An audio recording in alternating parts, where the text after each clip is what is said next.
प्रकाश है, प्रकाश है, उनसे घिरा मेरा आकाश है, आकाश है। आठों पहर उनकी माला जपूं, माला जपूं, मेरा न कोई अवकाश है, मेरा न कोई अवकाश है, अवकाश है। अब जिंदगी ये संवरने लगी, उनके ही रंग में मैं रंगने लगी, रंगने लगी।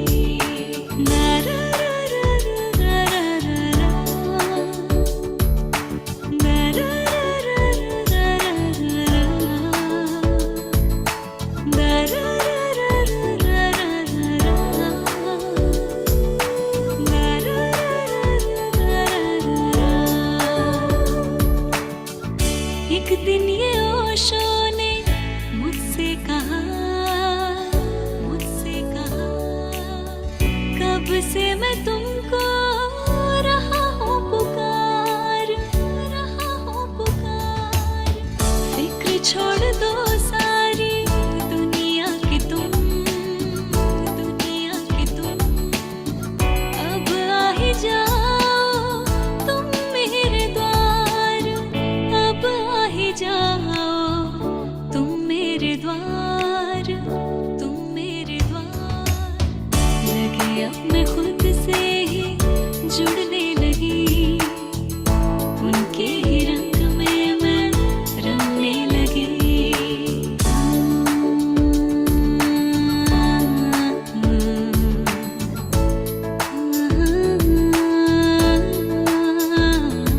When I see you, I forget myself. When I listen to you, there is complete silence within me. My heart overflows with gratitude. My soul feels at home, at home, at home. अब तो दुई का भी भेद मिट गया, भेद मिट गया। साक्षी में ही था जो छुपा हुआ, जो छुपा हुआ।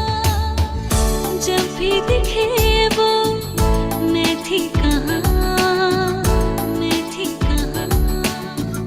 मैं जो दिखी उनका मिटना हुआ, मैं जो दिखी उनका मिटना हुआ, मिटना हुआ। हवाओं में मैं तो उड़ने लगी, उनके ही रंग में मैं रंगने लगी। जब से मैं ओशो को सुनने लगी, उनके ही रंग में मैं रंगने लगी। जब से मैं ओशो को सुनने लगी, उनके ही रंग में मैं रंगने लगी।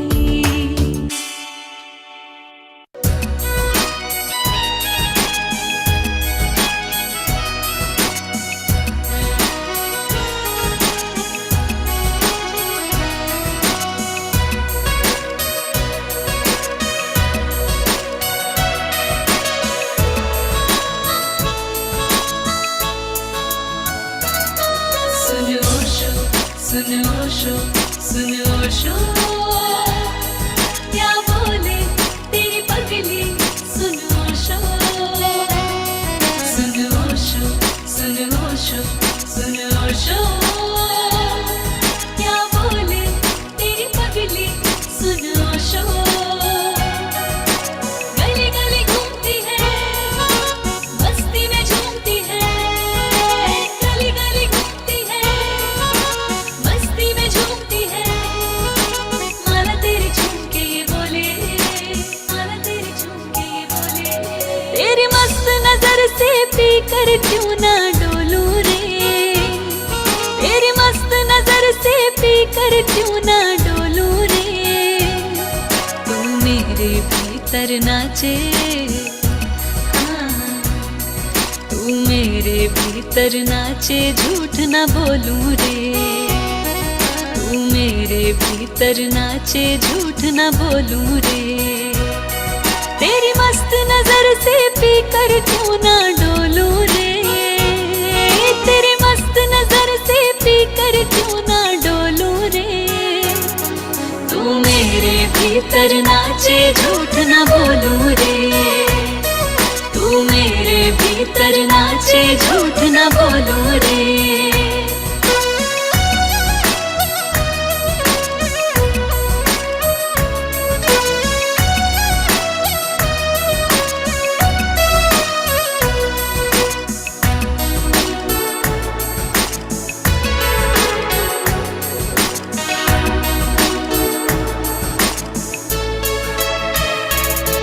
जब बोलूं गाऊं, जब बोलूं गाऊं गीत में होशो प्यारे के, वारी जाऊं बजते दिल के एक तारे के। सारे डरे गा सारे सा पा धा सा धा गा पा धा पा रे गा पा गा सा सा रे रे गा गा पा पा धा। जब बोलूं गाऊं गीत में होशो प्यारे के, वारी जाऊं बजते दिल के एक तारे के। जो रहूं मौन तो, रहूं मौन तो, जो रहूं मौन तो अहो भाव में रोलूं रे, मैं रोलूं रे, तू मेरे भीतर नाचे, झूठ ना बोलूं रे, तू मेरे भीतर नाचे, झूठ ना बोलूं रे।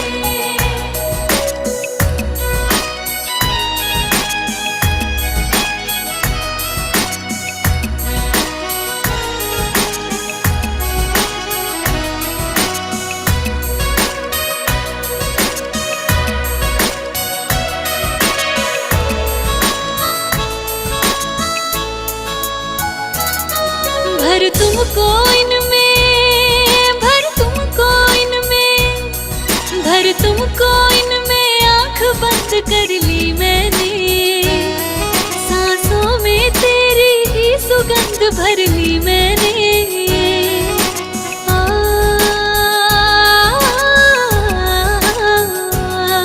भर तुमको इनमें, आँख बंद कर ली मैंने, सांसों में तेरी सुगंध भर ली मैंने। अब तू बोले तो, तू बोले तो, अब तू बोले तो भी मैं आँख न खोलूं रे, आँख न खोलूं रे, तू मेरे भीतर नाचे, झूठ न बोलूं रे, तू मेरे भीतर नाचे, झूठ न बोलूं रे।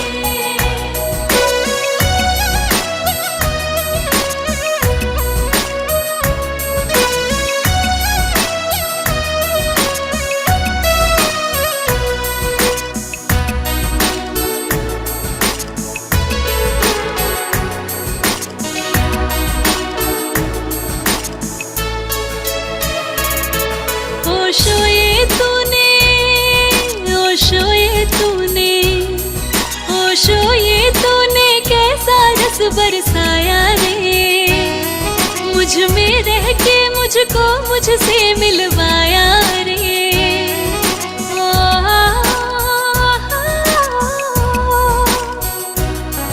ओशो ये तूने कैसा रस बरसाया रे, मुझ में रह के मुझको मुझसे मिलवाया रे। तू मेरा तारणहार, तू मेरा, तू मेरा तारणहार, मैं सच बोलूं रे, मैं सच बोलूं रे, तू मेरे भीतर नाचे, झूठ न बोलूं रे, तू मेरे भीतर नाचे, झूठ न बोलूं रे, तू मेरे भीतर नाचे।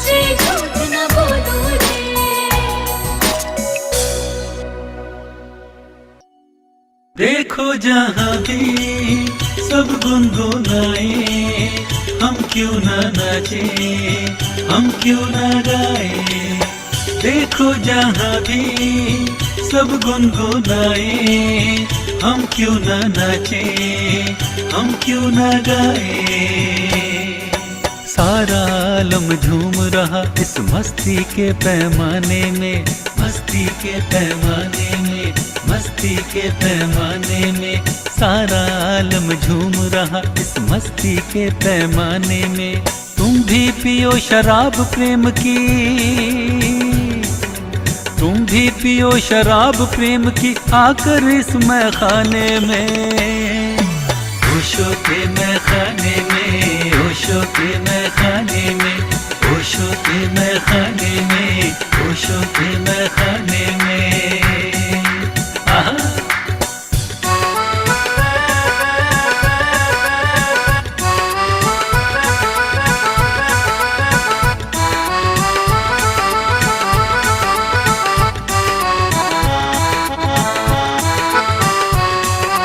रिंदों की महफिल में बैठे हिला रहे हैं सिर हम भी,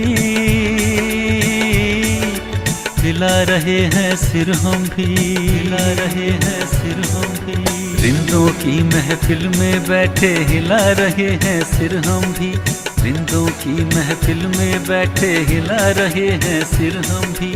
लुटने में मिल रहा मजा है, लुटने में मिल रहा मजा है, क्या रखा है पाने में। ओशो के मैखाने में, ओशो के मैखाने में, ओशो के मैखाने में, ओशो के मैखाने में। हम पीने वाले ओशो है साकी, क्या रह गया बोलो कहने को बाकी। हम पीने वाले ओशो है साकी, क्या रह गया बोलो कहने को बाकी। पिला रहा जो दिल वाला है, पीने में क्या कंजूसी, पीने में क्या कंजूसी, क्या कंजूसी। पिला रहा जो दिल वाला है, पीने में क्या कंजूसी, पिला रहा जो दिल वाला है, पीने में क्या कंजूसी। क्या खूबी है पी कर देखो, क्या खूबी है पी कर देखो, क्या रखा बतलाने में। ओशो के मैखाने में, ओशो के मैखाने में, ओशो के मैखाने में, ओशो के मैखाने में। आहा।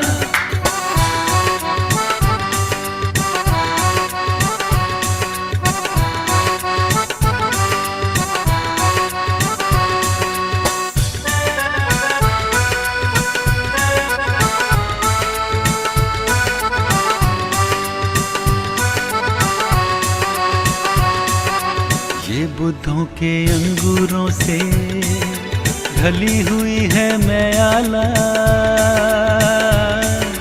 ढली हुई है मैयाला, ढली हुई है मैयाला। ये बुद्धों के अंगूरों से ढली हुई है मैयाला, ये बुद्धों के अंगूरों से ढली हुई है मैयाला। अगर तबीयत हो तो डुबकी, अगर तबीयत हो तो डुबकी खाओ इस पैमाने में। ओशो के मैखाने में, ओशो के मैखाने में, ओशो के मैखाने में, ओशो के मैखाने में। आहा।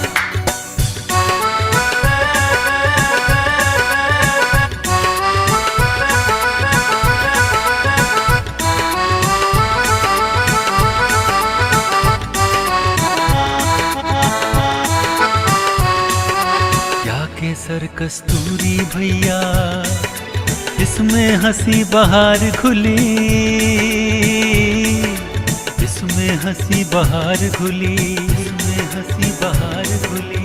क्या केसर कस्तूरी भैया इसमें हंसी बहार घुली, क्या केसर कस्तूरी भैया इसमें हंसी बहार घुली। पियो जरा सी पर लग जाए,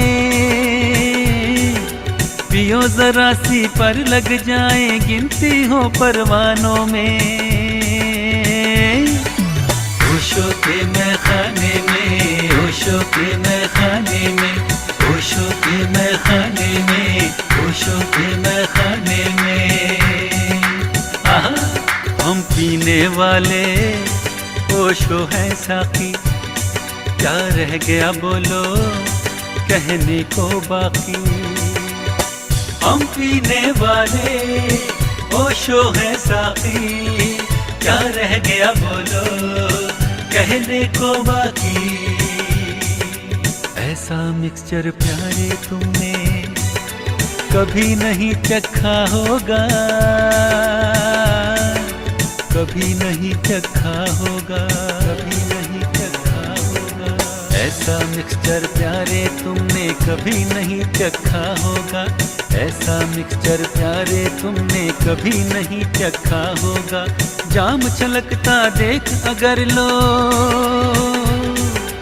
जाम छलकता देख अगर लो, डोल उठो मैखाने में। ओशो के मैखाने में, ओशो के मैखाने में, ओशो के मैखाने में, ओशो के मैखाने में। आहा,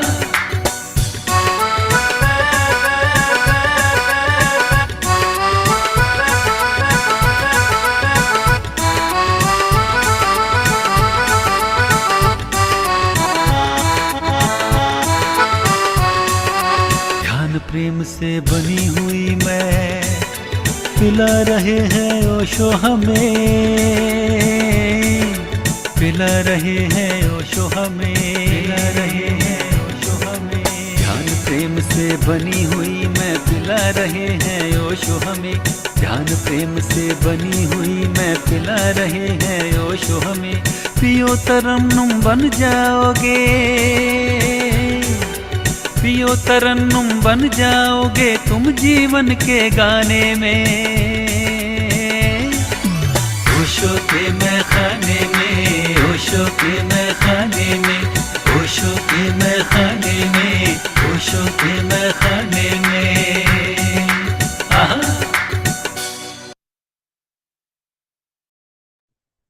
Osho.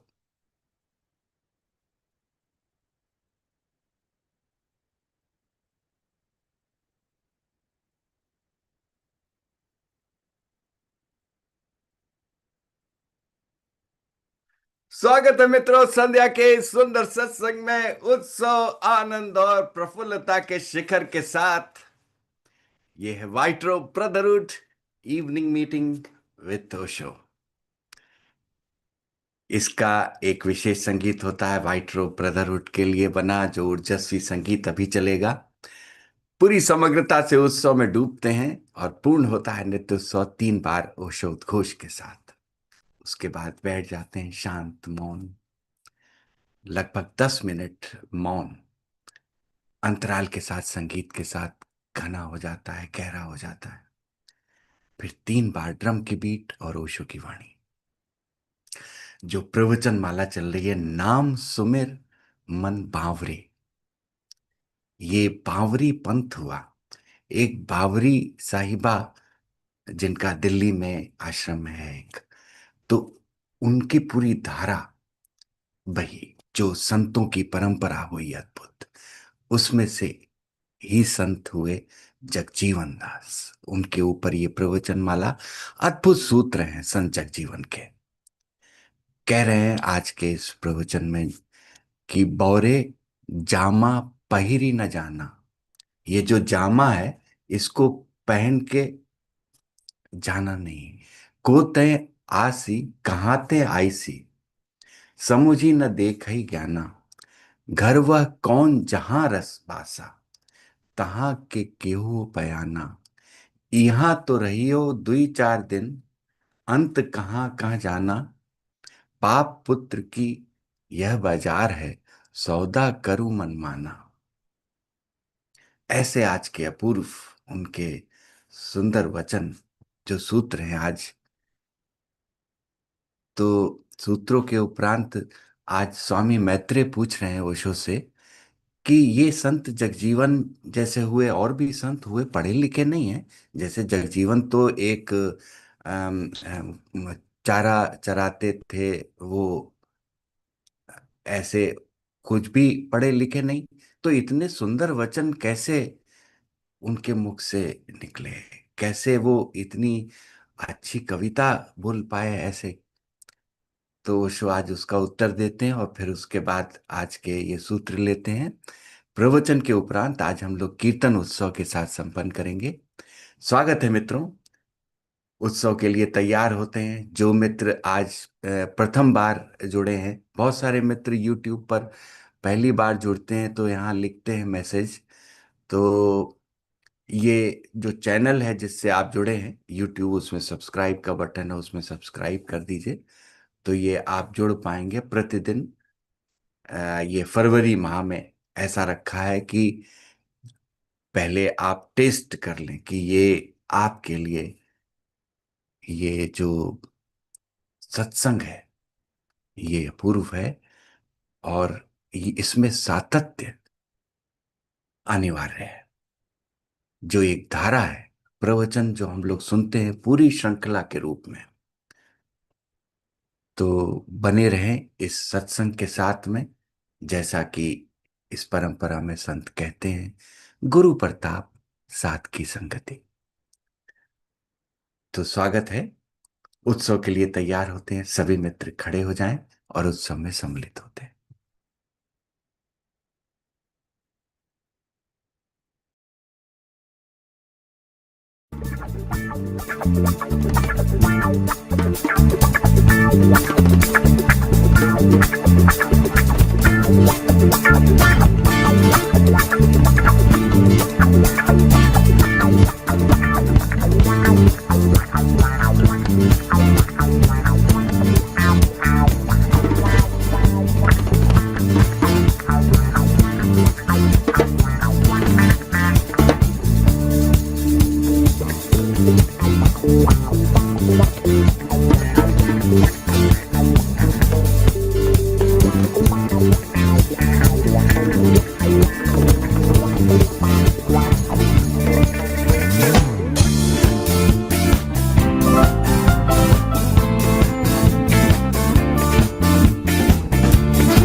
An Osho Talk. Naam Sumir Man Bavare. Number 5.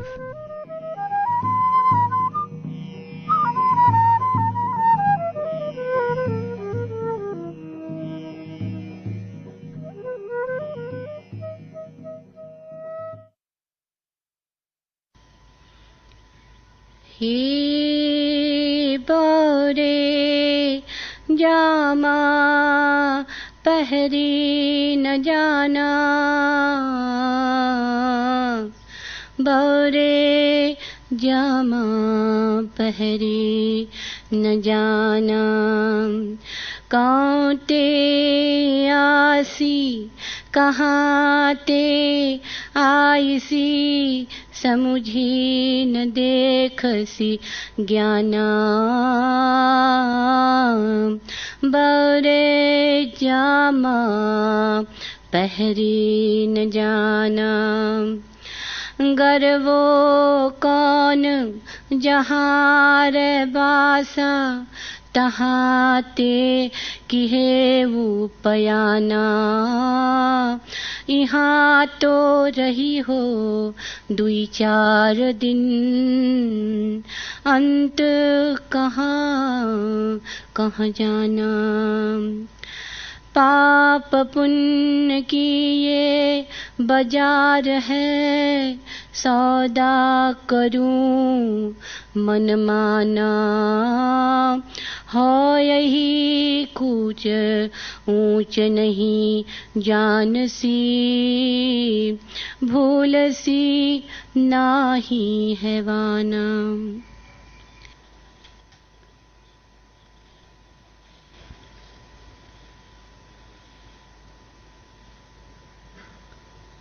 स्वामी आनंद मैत्रेय ने एक प्रश्न पूछा है। जगजीवन तो चरवाहे थे, अपढ़, फिर ऐसे प्यारे शब्द कहां से खोज पाए, फिर ऐसी बहुमूल्य अभिव्यक्ति कैसे हो सकी। पूछना अर्थपूर्ण है।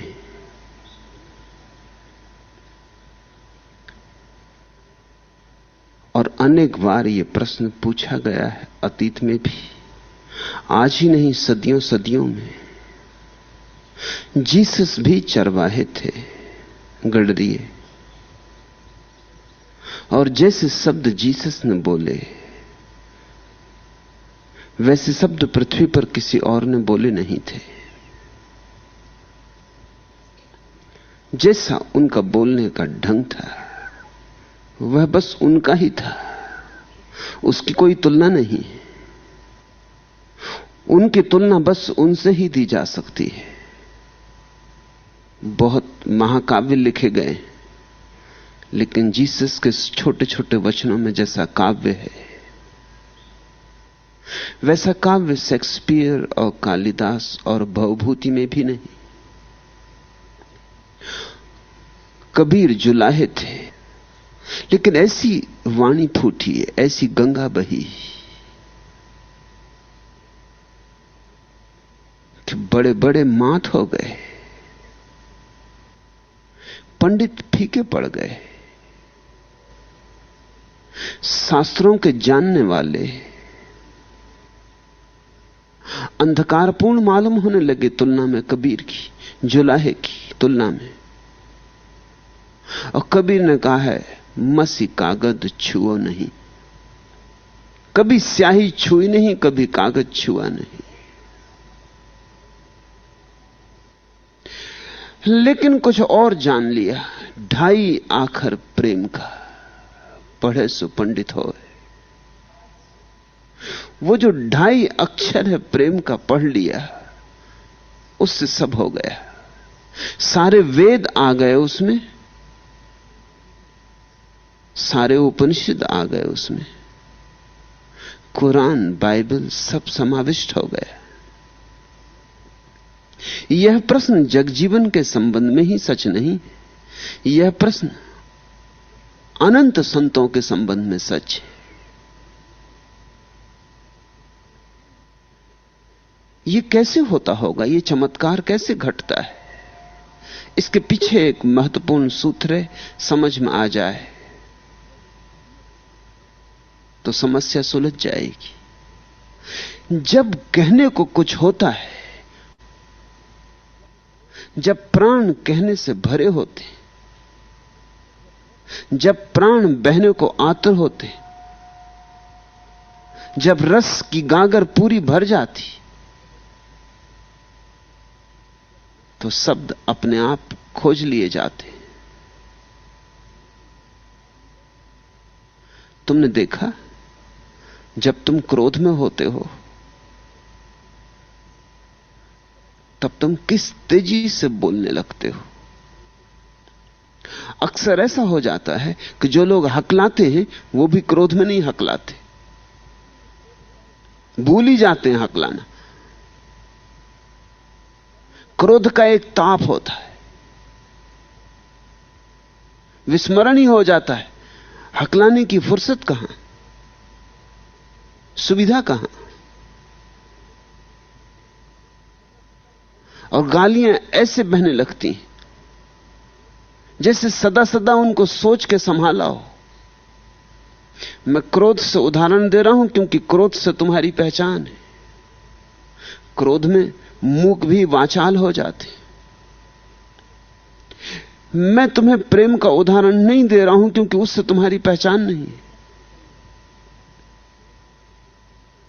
क्रोध से जैसे अंधेरे शब्द निकलने लगते हैं, गंदे और दुर्गंध युक्त, सरलता से गालियां प्रवाहित होने लगती हैं, ऐसे ही प्रेम की घड़ी में गीत भी प्रवाहित होते, शब्द अपने आप जुड़ने लगते हैं। जब फूल खिलता है तो हवाएं मिल ही जाती हैं जिन पर चढ़ के अपनी सुगंध भेज दे दिग दिगंत तक। जब गीत इतना घना हो जाता है कि संभालना मुश्किल हो जाता है तो द्वार मिल ही जाते हैं। दुनिया में दो तरह के लोग हैं बोलने वाले, एक जिनके पास बोलने को कुछ नहीं है, वे कितने ही सुंदर शब्द जानते हो, उनके शब्द निष्प्राण होते, उनके शब्दों में श्वास नहीं होती। उनके पास शब्द सुंदर होते जैसे कि लाश पड़ी हो किसी सुंदर स्त्री की, जैसे क्लियोपैत्रा मर गई और उसकी लाश पड़ी। उनके शब्द ऐसे ही होते। असली बात तोड़ गई, पिंजड़ा पड़ा रह गया है, पक्षी तो जा चुका, यह पक्षी कभी था ही नहीं। पंडित सुंदर सुंदर शब्द बोलता है, उसके शब्दों में श्रृंगार होता है, कुशलता होती, भाषा होती, व्याकरण होती, सब होता है, प्राण नहीं होते, बस एक ढांचा होता है, आत्मा नहीं होती। संत भी बोलते, शायद शब्द ठीक ठाक होते भी नहीं, व्याकरण का शायद पता भी नहीं होता, व्याकरण छूट जाती है, भाषा बिखर जाती है, लेकिन जो मधु बहता है, जो मदिरा बहती, वह किसी को भी डुबा दे, सदा को डुबा दे। शब्द तो बोतलों जैसे हैं, बोतल सुंदर भी हो और भीतर शराब ना हो तो क्या करोगे? और बोतल कुरूप भी हुई और भीतर शराब हुई तो डुबा देगी, तो मस्त कर देगी, तो तुम्हारे भीतर भी गीत पैदा होगा और नाच पैदा होगा। आत्मा पूर्ण हो शब्द तो तुम्हारे भीतर ही आत्मा को झंकृत करते। जगजीवन जैसे बेपढ़े लिखे संतों की वाणी में जो बल है, वो बल शब्दों का नहीं है, वो उनके सुनने का बल है, शब्दों की संपदा उनके पास बड़ी नहीं है, काम चलाऊ है, बोलचाल की भाषा है। लेकिन बोलचाल की भाषा में भी अमृत ढाला है। पंडितों के शब्द मूल्यवान होते हैं, लेकिन शब्दों को उघाड़ोगे तो भीतर कुछ भी नहीं, जली हुई कारतूस जैसे। ऋषियों के शब्द मूल्यवान हो न हो, शब्दों को उघाड़ोगे तो भीतर परम संपदा को पाओगे, एक प्रगाढ़ता पाओगे, एक घनीभूत प्रार्थना पाओगे, एक रस विमुक्त चैतन्य पाओगे। सीधे साधे शब्द हैं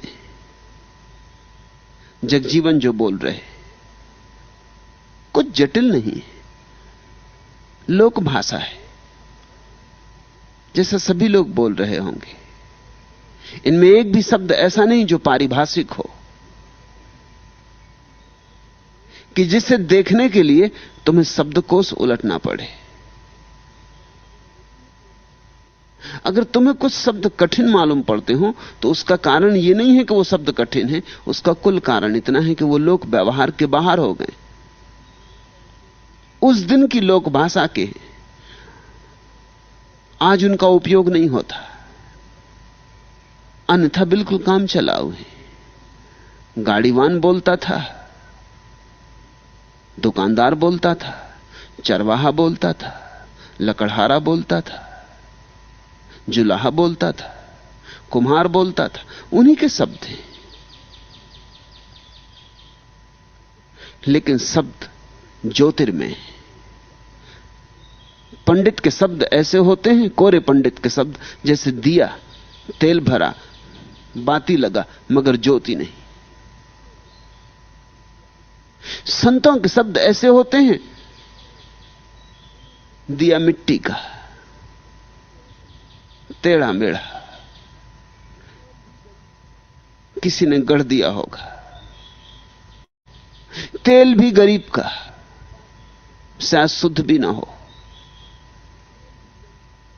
बाती भी बस ऐसी तैसी बनी, लेकिन ज्योतिर्मय। और मूल्य तो ज्योति का है, दिए का तो नहीं। दिया सोने का हो, हीरे जवाहरात जड़ा हो, क्या करोगे? दिया मिट्टी का हो, ज्योतिर्मय हो, काम आ जाएगा। इसलिए यह चमत्कार जैसा मालूम पड़ता है, मगर चमत्कार है नहीं, जीवन का एक सामान्य नियम। प्रेम में तुम कभी अगर किसी के पड़े हो तो तुम्हारे भीतर से भी काव्य प्रवाहित होने लगता है, तुम खुद भी चौंकोगे। ऐसे रस भरे शब्द तुमने कभी बोले ना थे। वही शब्द हैं जो तुम रोज बोलते थे, पर उन्हीं शब्दों में आज कुछ नया भरा है। आज उन्हीं शब्दों पर सवार हो के कुछ नया चला है। पैर तो वही हैं जिनसे कि दफ्तर से लेके घर तक आए गए, लेकिन जब नाचते हैं वही पैर, तो वही पैर नहीं। दफ्तर से आना घर, घर से जाना दफ्तर एक बात है, और जब धुन मस्त की छा जाती, जब प्रेमी से मिलन होता है, वही पैर जब नाचने लगते, तो क्या तुम कहोगे ये वही पैर हैं जो दफ्तर जाते थे? सब बदल गया। इन पैरों की रौनक और रंग, और इन पैरों में बहता हुआ रक्त, और इन पैरों में बहती हुई ऊर्जा, और इन पैरों के पास आज एक आभा मंडल है। आज ही मस्ती में नाचे। कहां दफ्तर जाना, घसीटते थे, नाच कहां था? चलना तक नहीं था, जाते थे क्योंकि जाना पड़ता था, मजबूरी थी, व्यवस्था थी। और आज जब मृदंग बजी है प्रेम की, और पैरों में आनंद के घुंघरू बांधे और नाच उठे हो, नहीं, ये पैर वही मालूम होते हैं मगर वही नहीं है। आज इन्हीं पैरों पर कोई और चढ़ाया है। आज आत्मा और है, वस्त्र वही होंगे, प्राण और है, भीतर का सब बदल गया है।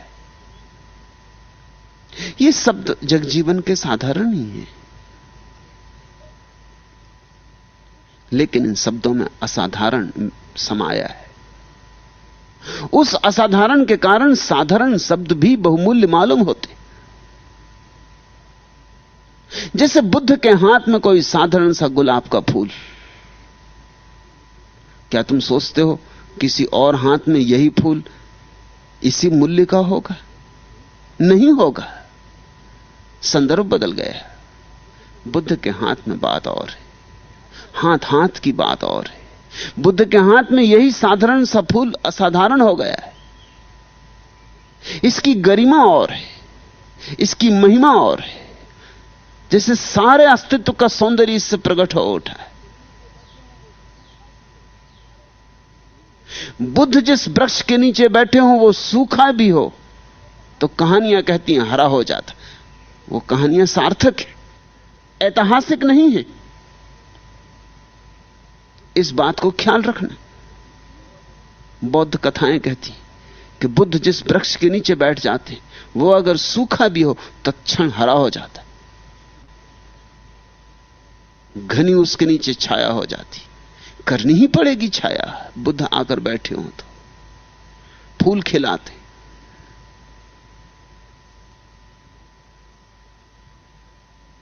इस्लाम में कथाएं हैं कि मोहम्मद जहां भी चलते हैं, रेगिस्तान मरुस्थल की दुनिया, आकाश की बदलियां उनके ऊपर छाता बन जाती। इतिहास नहीं है यह। इतिहास समझा तो चूक हो जाएगी। इतिहास से बहुत ज्यादा मूल्यवान है यह बात है। इतिहास तो सिर्फ तथ्यों का जोड़ होता है। अखबारों की कटिंग से बनता है इतिहास। यह इतिहास से बहुत ज्यादा है, तथ्य नहीं है, सत्य है इसमें। इतिहास तो क्षणभंगुर होता है, अभी है अभी अतीत हो जाता है। और जैसे ही इतिहास अतीत हो जाता है फिर उसे सत्य सिद्ध करने का कोई उपाय नहीं बचता। फिर तुम लाख सिर मारो, ज्यादा से ज्यादा इतना ही तय हो सकता है कि संभवतः ऐसा हुआ हो, बस संभावना तय हो सकती। फिर दृढ़तापूर्वक कुछ भी नहीं कहा जा सकता कि ऐसा हुआ हो। राम हुए थे, दृढ़तापूर्वक इतिहास के पास कोई प्रमाण नहीं। कृष्ण हुए थे, दृढ़तापूर्वक इतिहास के पास कोई निश्चयता नहीं। बुद्ध चले थे, महावीर घटे थे, संभावना मात्र है। ऐसा हुआ भी हो ना भी हुआ हो। जीसस के संबंध में भी वही बात है। यह तो दूर की बातें हो गई। इंग्लैंड का एक बहुत बड़ा इतिहासज्ञ एडमंड बर्क विश्व इतिहास लिख रहा था। उसने उस पर कोई 30 साल मेहनत की थी, सारा जीवन उस पर लगाया था। और एक दिन ऐसा हुआ कि उसने पूरा का पूरी जीवन भर की मेहनत आग में डाल दी एक छोटी सी घटना के कारण। उसके घर के पीछे, घर के ठीक पीछे हत्या हो गई। वो तो अपने इतिहास लिखने में लगा था। शोरगुल सुना, भीड़ भाड़ इकट्ठी हुई तो वो भी बाहर निकल के पहुंचा। भीड़ लग गई थी, लाश पड़ी थी। जिस आदमी ने हत्या की थी रंगे हाथों पकड़ा गया था, उसको भी लोग पकड़े हुए थे। उसके हाथ में छुरा था, उसके कपड़ों पर खून की धार थी। अभी अभी घटना घटी थी, ताजी थी, खून अभी गर्म था। और कोई 200 आदमियों की भीड़ लग गई थी, सारा मोहल्ला इकट्ठा हो गया था। और बर्क ने अलग अलग लोगों से पूछा कि हुआ क्या। एक ने कुछ कहा, दूसरे ने कुछ कहा, तीसरे ने कुछ कहा। अभी खून भी गर्म था, अभी लाश भी गर्म थी, अभी हत्यारा रंगे हाथ पकड़ा सामने खड़ा था। लेकिन लोगों के वक्तव्य अलग अलग थे, विपरीत थे, विरोधी थे, एक दूसरे का खंडन करने वाले थे। और वे सब चश्मदीद गवाह थे। बर्क गया अंदर, उसने अपनी 30 साल की मेहनत आग में डाल दी। उसने कहा अगर मेरे घर के पीछे एक घटना घटती है, आंखों देखे लोग मौजूद हैं, अभी अभी घटी है, खून भी सूखा नहीं है, ठंडा भी नहीं हुआ है, लाश अभी गर्म है, आदमी पकड़ा गया है, और उनसे भी मैं ये निष्कर्ष नहीं निकाल पाता कि वस्तुतः हुआ क्या है, और मैं दुनिया का इतिहास लिखने बैठा हूं कि 5000 साल पहले वेद किसने लिखा था। उसे बात ही फिजूल मालूम पड़ी। उसने कहा मेरे 30 साल व्यर्थ गए। इतिहास तो क्षुद्र घटनाओं से बनता है, उन घटनाओं के लिए कोई प्रामाणिकता नहीं है, और जैसे जैसे अतीत होता जाता है वैसे वैसे मुश्किल होता जाता है तय करना कि ऐसा हुआ था कि नहीं हुआ था। ये घटनाएं ऐतिहासिक नहीं है, ये घटनाएं पौराणिक हैं। पुराण बड़ी और बात है। इतिहास क्षणभंगुर तथ्यों पर निर्भर होता है, पुराण शाश्वत सार है। बुद्ध के बैठने से वृक्ष हरा हुआ या नहीं यह सवाल नहीं है, वृक्ष को हरा होना चाहिए। इससे अन्यथा हो तो यह जगत अर्थहीन है। बुद्ध भी हुए या नहीं यह भी सवाल नहीं है। यह प्रश्न संगति नहीं है पुराण में। पुराण की संगति तो और है। पुराण की संगति तो यह है कि बुद्ध जैसे व्यक्ति के ओंठों पर सूखे शब्द भी हरे हो जाएंगे। बुद्ध जैसे व्यक्ति के हाथों में मरा हुआ पक्षी भी पंख फड़फड़ाने लगेगा, और तुम्हारे हाथों में जिंदा पक्षी मर जाते और तुम जानते हो, और रोज तुमने देखा है, रोज तुम अनुभव करते हो। तुम्हारे हाथों में जीवित से जीवित शब्द जाके दो कौड़ी के हो जाते, सुंदर से सुंदर शब्द, परमात्मा जैसा प्यारा शब्द भी तुम्हारे ओंठों पर क्या अर्थ रखता है? कोई भी तो अर्थ नहीं, कोरा खाली व्यर्थ। तुम्हारे ही परमात्मा के लिए तो नीत्शे ने कहा है कि मर गया। मुझे नीत्शे कहीं मिल जाए तो उससे मैं कहूं कि मर गया कहना ठीक नहीं, जिंदा ही कभी ना था। मरते तो वो हैं जो जिंदा रहे हो। जिन लोगों के परमात्मा की तुम बात कर रहे हो वो मर भी नहीं सकता, वो सदा से मरा हुआ है, प्लास्टिक का है। और जिनका परमात्मा जिंदा है उनके परमात्मा के मरने का कोई उपाय नहीं, क्योंकि वो सारे जीवन का प्रतीक है। बुद्ध अगर बैठे वृक्ष को हरा होना ही चाहिए, और मोहम्मद अगर चले तो बदली को छाया करनी ही चाहिए, और महावीर अगर चलें तो कांटा सीधा पड़ा हो तो उसे उल्टा हो ही जाना चाहिए। यह पुराण है, इतिहास नहीं। यह संकेत है कि अस्तित्व उसका सम्मान करता है जिसने अस्तित्व का सम्मान किया है, कि अस्तित्व प्रत्युत्तर देता है, कि प्रेम के उत्तर में प्रेम बरसता है, कि गीत के उत्तर में गीत प्रतिध्वनित होता है, कि एक फूल खिले तुम्हारे जीवन में तो हजारों फूल उसके साथ साथ समवेत खिल जाते हैं। ये शब्द तो साधारण है, चरवाहे के शब्द हैं, पर असाधारण हो गए क्योंकि चरवाहा बुद्ध हो गए। फिर बुद्ध राजा का बेटा हो जाए तो, और चरवाहे का बेटा हो जाए तो, बुद्धत्व की महिमा है, बुद्धत्व का मूल्य है। फिर एक एक शब्द में रस बहने लगता है।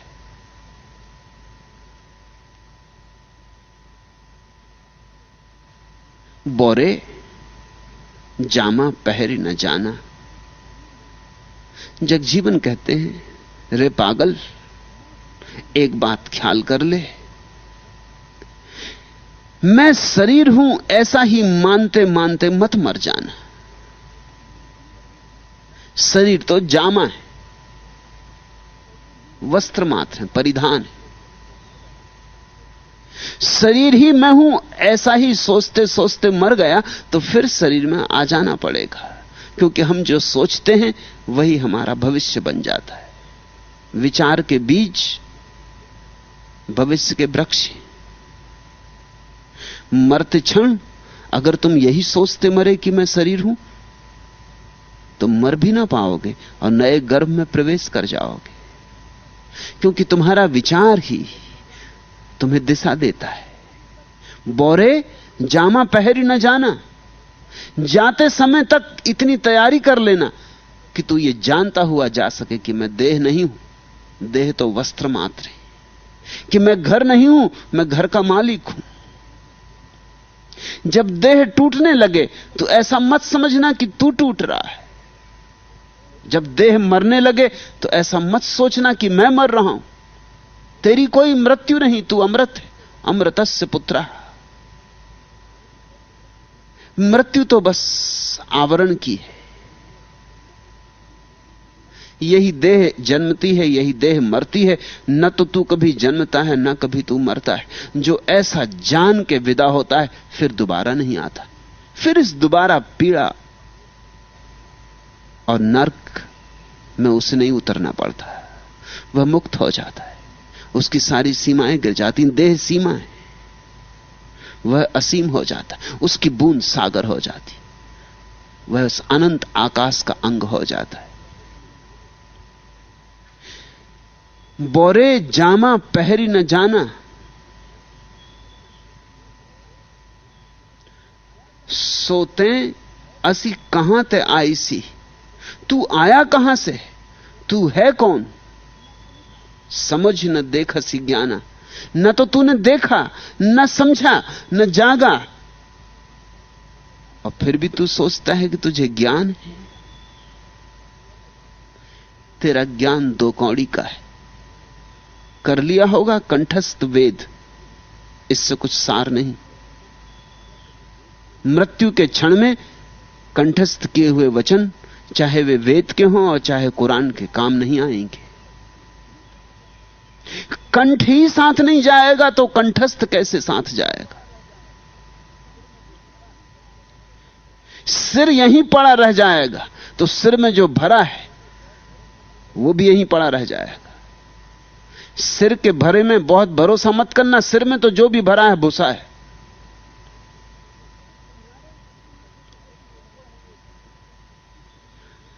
तुम्हारे जीवन में कुछ ऐसा अनुभव होना चाहिए जो बुद्धि से अतीत अनुभव है, जो बाहर से नहीं आया। बुद्धि में तो जो भी आया बाहर से आया है।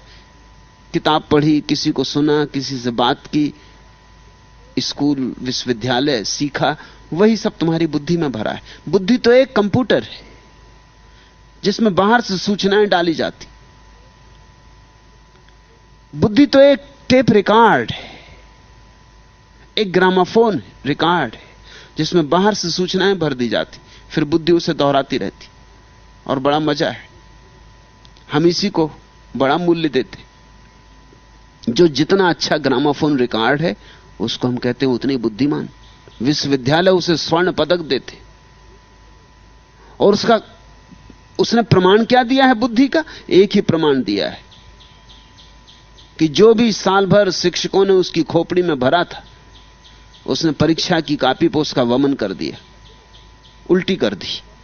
परीक्षा की कॉपी पर ठीक उसने वैसे ही का वैसा बिना पच जाता तो वमन कैसे करता? संभाले रहा। फिर सारी परीक्षा की कॉपी गंदी कर दी, स्वर्ण पदक मिल गया उसको, उसका बड़ा सम्मान है। उसने कौन सी कुशलता दिखाई? यह कोई बुद्धि की कुशलता है? हां, इतना कहा जा सकता है उसके पास अच्छी स्मृति। मगर स्मृति और बुद्धि बड़ी भिन्न बातें।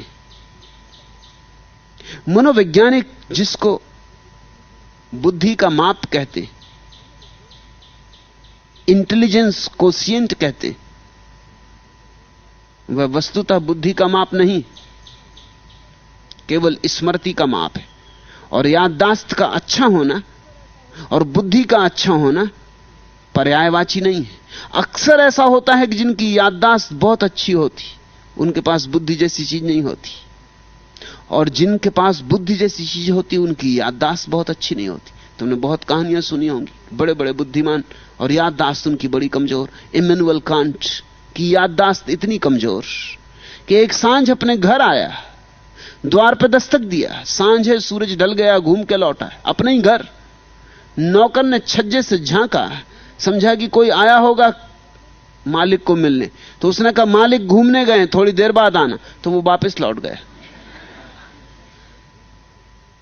कोई मील भर चलने के बाद उसे याद आया कि हद हो गई, मालिक तो मैं ही हूं।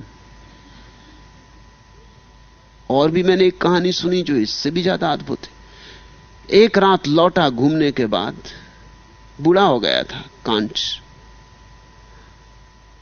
जो छड़ी लेके घूमने गया था उसको तो बिस्तर पे सुला दिया, और खुद जहां छड़ी को खड़ा करता था कोने में, वहां जाके खड़ा रहा। जब नौकर ने देखा कि प्रकाश बुझा नहीं मालिक का, जो कि नियम से 10 बजे बुझ जाता है, 10:30 बज गए, 11 बज गए, तो नौकर ने आके झांका, देख के हैरान हुआ, छड़ी सो रही है कंबल ओढ़े, और कांट खड़ा है कोने में आंख बंद किए। चूक हो गई, भूल हो गई कौन कौन है। और इमैनुअल कांट उन थोड़े से बुद्धिमान लोगों में से एक है जिनके पास प्रतिभा थी। स्मृति से कुछ सिद्ध नहीं होता। लॉर्ड कर्जन ने अपने संस्मरणों में राजस्थान में एक आदमी के संबंध में उल्लेख किया है जिसके पास अद्भुत स्मृति थी, मगर वो महामूढ़ था। उसकी स्मृति ऐसी थी कि शायद पहले भी किसी के पास नहीं हुई, उसके बाद भी बहुत लोगों के पास स्मृतियां हुई, लेकिन वैसी नहीं हुई। उसकी स्मृति अद्भुत थी, जैसे पत्थर पे कोई लकीर खींचे। एक बार जो सुन ले वो भूलते ही नहीं था। अब तुम सोच ही सकते हो कि वो आदमी बुद्धिमान कैसे हो पाएगा। जो बात एक बार तुम सुन लो, भूल ही ना सको, तो इतना कचरा इकट्ठा हो जाएगा। विस्मरण वरदान है। जरा सोचो तो, सुबह से लेकर सांझ तक कितना बकवास सुनते हो, कितना उपद्रव सुनते हो, ट्रैफिक की आवाजें, और कोई हॉर्न बजा रहा है और इंजन की भगभग हो रही है, और सब सुन रहे हो तुम, और ये सब याद ही रहे, तो तुम सोचोगे क्या? खाक विचार क्या करोगे? तुम्हारे पास अवकाश कहां रह जाएगा। वो आदमी इतना अद्भुत था स्मृति की दृष्टि से, पर महामूढ़ था। उसे कर्जन के दरबार में बुलाया था वाइसराय ने, देखने के लिए उसकी स्मृति की खबरें पहुंची थी, और फिर एक प्रयोग किया गया।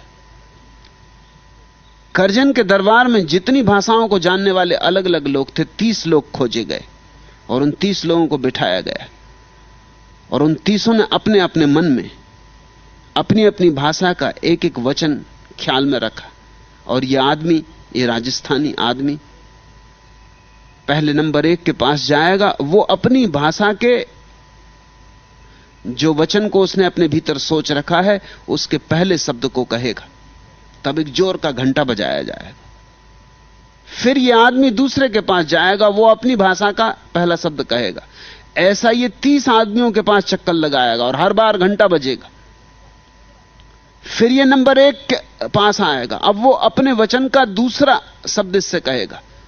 ऐसा ये घूमता रहेगा, और उसने सबके वाक्य अलग अलग बता दिए कि किसने उससे क्या कहा है, और उनमें से एक भी भाषा उसकी भाषा नहीं, एक भी भाषा वो जानता नहीं। मारवाड़ी के सिवा वो दूसरी कोई भाषा जानता नहीं था। बस जो उसके सिर में आ जाता, बैठ ही जाता, फिर उसे भूलते ही नहीं था। मगर था बिल्कुल बुद्धू आदमी। जिंदगी में उसके कोई प्रतिभा नहीं थी, उसकी आंखों में कोई चमक भी ना थी, उसके चेहरे पे कोई ओज भी ना था। अगर स्मृति ही बुद्धि हो तो यह आदमी बुद्ध हो जाता, और क्या चाहिए। मगर स्मृति बुद्धि नहीं। और मैं जो तुमसे कह रहा हूं, अभी कुछ 4-6 दिन पहले जिन व्यक्तियों ने पश्चिम में बुद्धि अंक, इंटेलिजेंस कोशिएंट की खोज की थी, उनमें से एक अभी जिंदा है। उसने 4 या 5 दिन पहले ही यह घोषणा की है कि वह हमारी धारणा गलत थी। वो जो हमने अब तक खोजा था बुद्धि के संबंध में, वो बुद्धि के संबंध में नहीं है, केवल स्मृति के संबंध में है।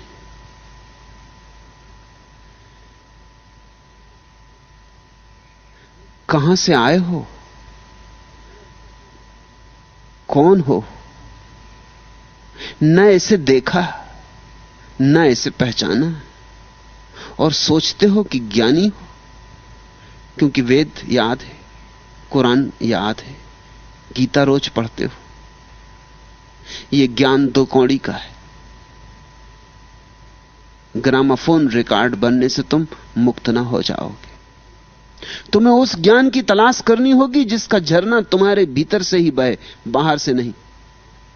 तुम्हें स्वस्फूर्त ज्ञान को खोजना होगा, और जब तक तुम स्वस्फूर्त चैतन्य को ना खोज लोगे, तब तक तुम्हें शरीर की तरह जीना पड़ेगा और शरीर की तरह मरना पड़ेगा। चुन लिए औरों ने गुल्हाए मुराद, रह गए दामन ही फैलाने में हम। ऐसा ना हो कि मरते वक्त में लगे कि दूसरे तो फूल चुन लिए और हम दामन ही फैलाते रहे। अधिक लोग ऐसे ही मरते हैं, दामन फैलाते फैलाते। फूल तो मुश्किल से थोड़े से लोग चुन पाते, जबकि सच्चाई यह है कि सभी का हक था, सभी चुन लेते फूल। तुम बुद्ध होने को पैदा हुए हो, उससे कम राजी मत होना। तुम्हारे दामन में भी फूल भर सकते, मगर जरा होश से चलना होगा, जरा संभल के चलना होगा, जरा जिंदगी से व्यर्थ की दौड़धाप को कम करना होगा, जिंदगी की ऊर्जा को निरर्थक आपाधापी से थोड़ा मुक्त करना होगा। थोड़ी घड़ियां अंतर खोज के लिए देनी होंगी। बोरे जामा पहरी न जाना, क्या ही शर्मिंदा चले हैं दिल मजबूर से हम। आए थे उनकी जियारत को बहुत दूर से हम। बड़े दूर से तुम आए हो, और जो खरीदने आए हो बिना खरीदे लौट जाओगे। बड़े दूर से तुम आए हो, जिसकी तलाश में आए हो उसको बिना तलाशे लौट जाओगे।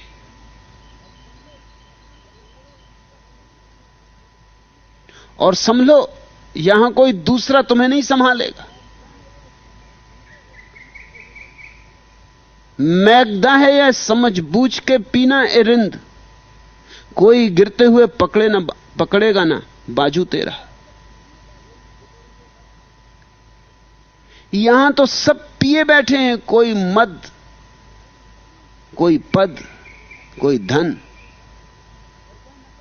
यहां तो लोगों की आंखों में नशा चढ़ा हुआ है, और वह नशा नहीं जिसकी मैं बात करता हूं या जगजीवन बात करते। धन का और पद का नशा चढ़ा हुआ है। तुमने देखा जब कोई आदमी पद पर पहुंच जाता तो उसकी अकड़,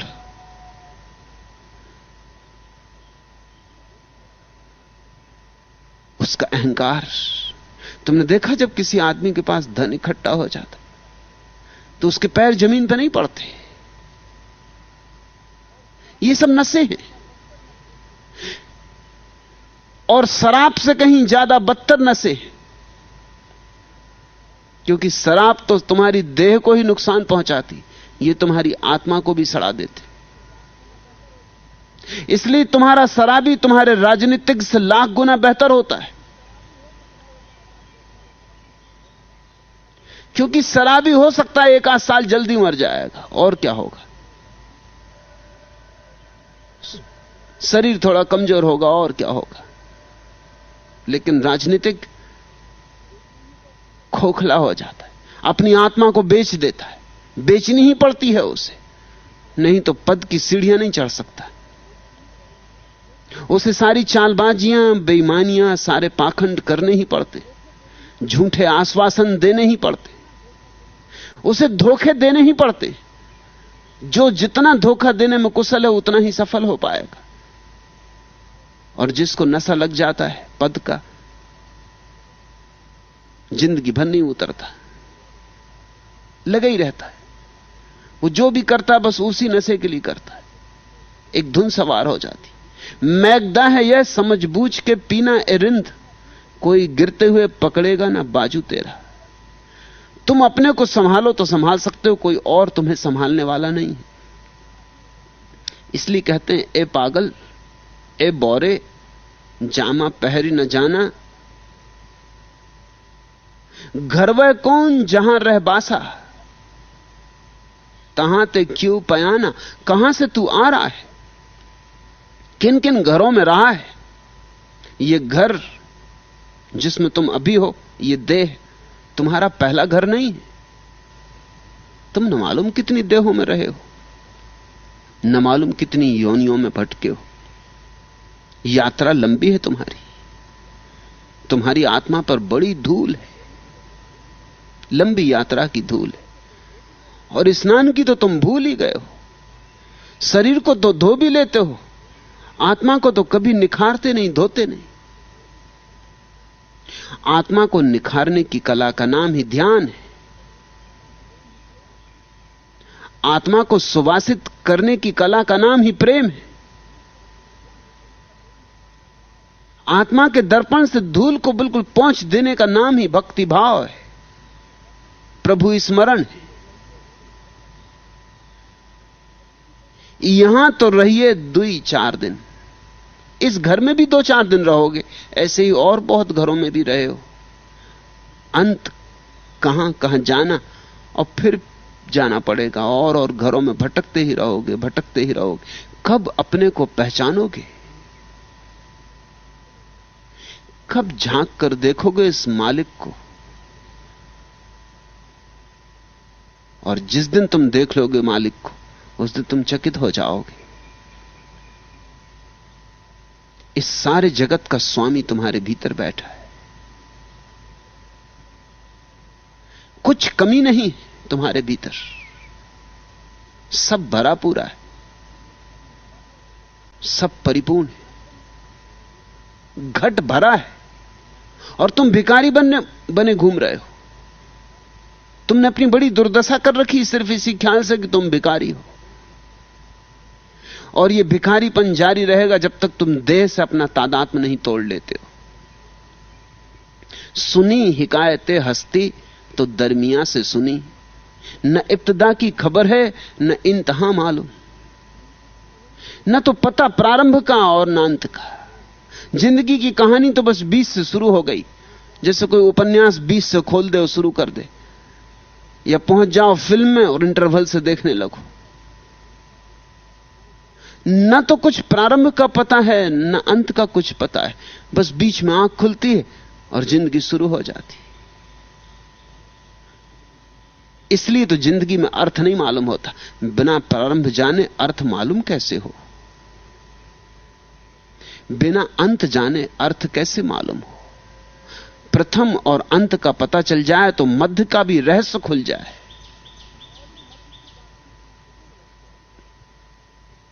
और इन मध्य की बातों में तुम इतने उलझ गए हो, इनको तुमने जरूरत से ज्यादा तूल दे दिया है।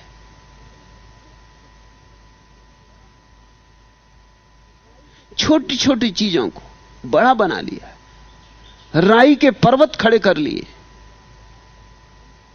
तुझे ये बज में हस्ती कौन काफिर याद रखेगा। मुसाफिर राह की बातों को अक्सर भूल जाते और अंत में सब भूल जाएगा, कुछ काम ना आएगा। मौत आएगी और तुम्हारा सब बसाया हुआ उजाड़ जाएगी। तब तुम अचानक देखोगे कि रेत में घर बनाते रहे, कागज की नावें चलाते रहे, कैसे पागल थे, और कितने लड़े झगड़े कि मेरी नाव आगे, कि तुम्हारी नाव पीछे, कि ये रेत का जो मकान मैं बना रहा हूं मेरा तुमसे ऊंचा बन के रहेगा। और रेत के मकान, हवा का झोंका आएगा और गिर जाएंगे।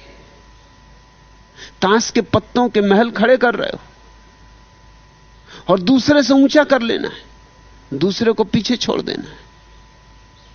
इसकी तुम्हें फिक्र ही नहीं, हवा का झोंका आता होगा, सब गिरा जाएगा, छोटे महल बड़े महल। पाप पुण्य की यह बाजार है, सौदा करू मनमाना। और यहां दोनों चीजें बिक रही, पाप भी बिक रहा है, पुण्य भी बिक रहा है। इस बाजार में सब कुछ मिल रहा है, सोच समझ के सौदा कर लो, दूसरे को दोष मत देना, तुम्हें पूरी स्वतंत्रता है, मनमाना सौदा कर लो। यहां से कुछ लोग परमात्मा को खरीद के लौट गए और यहां से कुछ लोग अपने को भी गंवा के लौट गए। यही दुनिया, यही बाजार। कुछ लोग हीरे खरीद लेते हैं, कुछ कंकड़ पत्थर बीनते रहते, कुछ फूलों से भर लेते हैं झोली और कुछ तय नहीं कर पाते, विभूचन में ही पड़े रहते हैं, क्या करें क्या ना करें।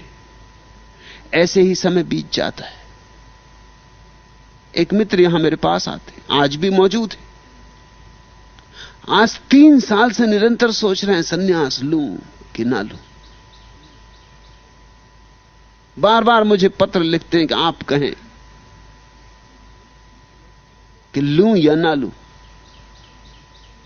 यह भी खूब रही, मुझसे पूछते हो आप कहें। लेना तुम्हें है, जिंदगी का तुम्हारा है सवाल। और मेरे कहने से तुम लेते होते तो 3 साल से मुझे सुनते हो, मैं और कह क्या रहा हूं। निरंतर यही तो कह रहा हूं कि लगा लो डुबकी, रंग जाओ, हो लो रंगीन जीवन के रंग में, चैतन्य के रंग में। अब तुमसे अलग से कहूं कि ले लो, उससे भी क्या फर्क पड़ेगा। फिर तुम सोचोगे कि इनकी मानना कि नहीं मानना, फिर किसी और से पूछो कि भाई इनकी मानना कि नहीं मानना, क्या करना।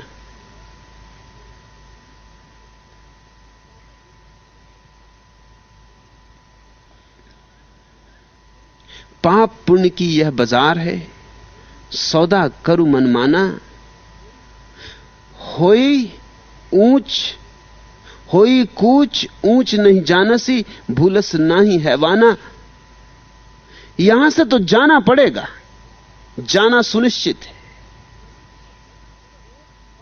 यहां रुकना होने वाला नहीं है। एक ही बात तय है जीवन में कि यहां से जाना पड़ेगा।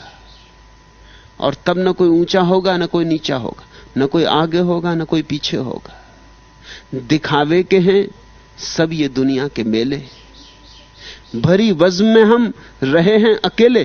कितना ही तुम सोचो कि संगी हैं साथी हैं, भरी वज़्म में हम रहे हैं अकेले। दिखावे के हैं सब ये दुनिया के मेले। ये भीड़ भाड़ सब दिखावे की है, हो तो तुम अकेले, भीड़ में भी बिल्कुल अकेले।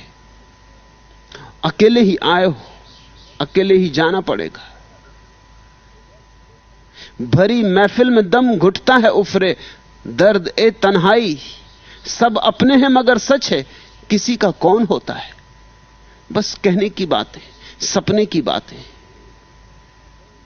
जो आवा रहू न कोई, सबका भयो चलाना। जो आया है गया है, जो जन्मा है मरेगा। तुम अपवाद नहीं हो, स्मरण रखना। एक भ्रांति रहती प्रत्येक व्यक्ति के मन में कि दूसरे मरते हैं, मैं थोड़ी मरता हूं। और इस भ्रांति के लिए कारण भी मालूम होते हैं। जब भी तुम देखते हो किसी की अर्थी, दूसरे की अर्थी देखते हो, अपनी अर्थी तो देखते नहीं। अपनी अर्थी तो दूसरे देखेंगे, तुम कैसे देखोगे। तुम्हें तो सदा दूसरा ही मरता मालूम पड़ता। आज आ मरा, कल बा मरा, परसों सा मरा, और तुम निश्चिंत होते जाते हो। मुल्ला नसरुद्दीन बीमा दफ्तर में गया, 100 साल का हो गया है। दफ्तर के लोगों ने कहा, बड़े मियां अब बीमा नहीं करेंगे। 100 साल, अब कौन बीमा तुम्हारा करेगा, कौन बीमा कंपनी इतनी हिम्मत करेगी। नसरुद्दीन ने कहा कि आप ना समझ, आंकड़े उठा कर देखो, 100 साल के बाद कभी कोई मरता है। जिनको मरना होता है पहले ही मर जाते। 100 साल के बाद तो मुश्किल से कोई मरता है, तुम फिक्र ना करो। और मैं तुमसे यह कहता हूं, मेरे 100 साल का अनुभव है कि सदा दूसरे लोग मरते, मैं कभी नहीं मरता। 100 साल में न मालूम कितनों को मरघट पहुंचाया हूं। और हर बार यही सोचते लौटा हूं, गजब, सब मरते, एक मैं ही नहीं मरता। प्रत्येक के मन में कहीं यह भ्रांति है कि मृत्यु सदा दूसरे की होती, मेरी नहीं होती। जागो, दूसरे की मृत्यु तुम्हारे मृत्यु का इशारा है, इंगित है। हर मृत्यु तुम्हारी ही मृत्यु है, क्योंकि हर मृत्यु तुम्हारी मृत्यु को करीब ला रही। क्यों छोटा होता जाता है? एक आदमी मरा, क्यों आगे सरका, तुम और मृत्यु के दरवाजे के करीब पहुंचे। जो जो आवा रहु न कोई, सबका भयो चलावा चलाना, को फूट टूटी गारत भा, को पहुंचा आस्थाना। लेकिन मरने में भी कला है, जैसे जीने की कला है। कुछ लोग जीने की कला जानते हैं और उनका जीवन महोत्सव हो जाता है, स्वर्ग हो जाता है। स्वर्ग कहीं और नहीं है। जो लोग जीने की कला जानते हैं उनके लिए यही है, और नरक भी कहीं और नहीं। जो लोग जीने की कला नहीं जानते उनके लिए यही। नरक है जीवन को बिना समझे बूझे जीने का परिणाम, स्वर्ग है जीवन को समझ बूझ के जीने का परिणाम।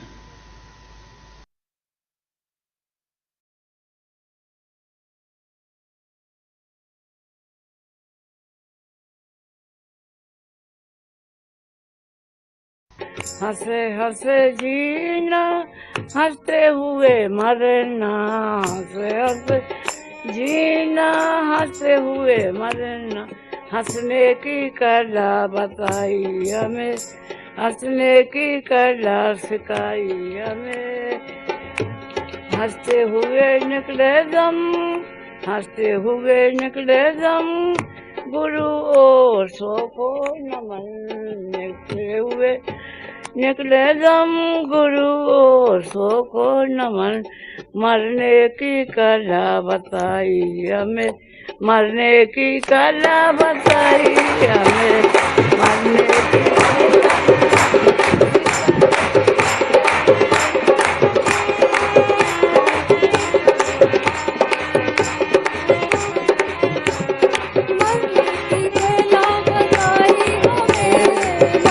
की कला बताई हमें, जीने की कला सिखाई हमें। मरने की कला सिखाई हमें, मरने की कला सिखाई हमें। जीने की कला सिखाई हमें, जीने की कला सिखाई हमें।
कला सिखा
जीना सिखाया हमें, आनंद में जीना सिखाया हमें, आनंद में जीना सिखाया हमें, आनंद में जीना सिखाया हमें।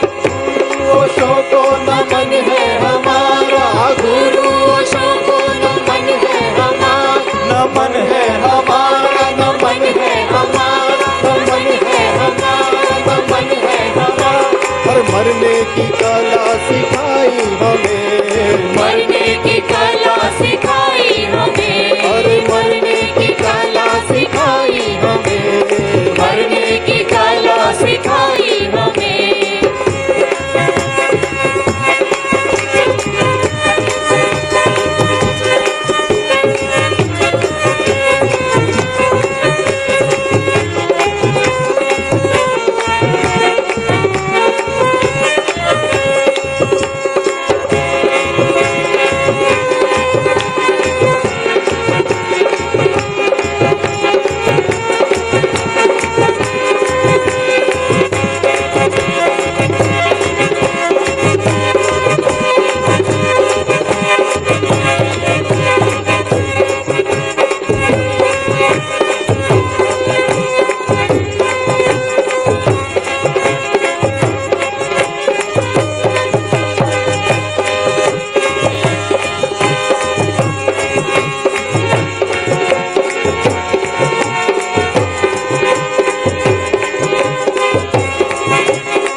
कुछ क्षण के लिए शांत मौन बैठ जाएं।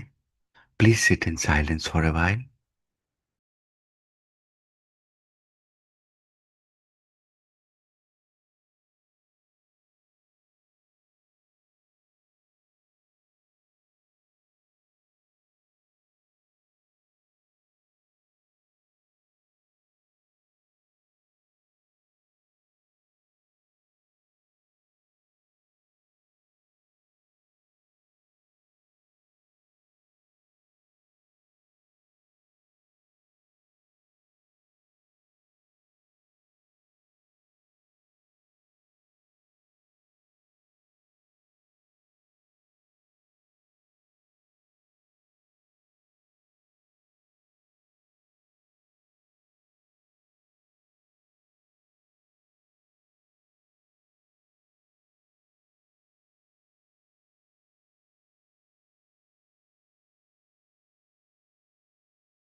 Osho's grace is infinite.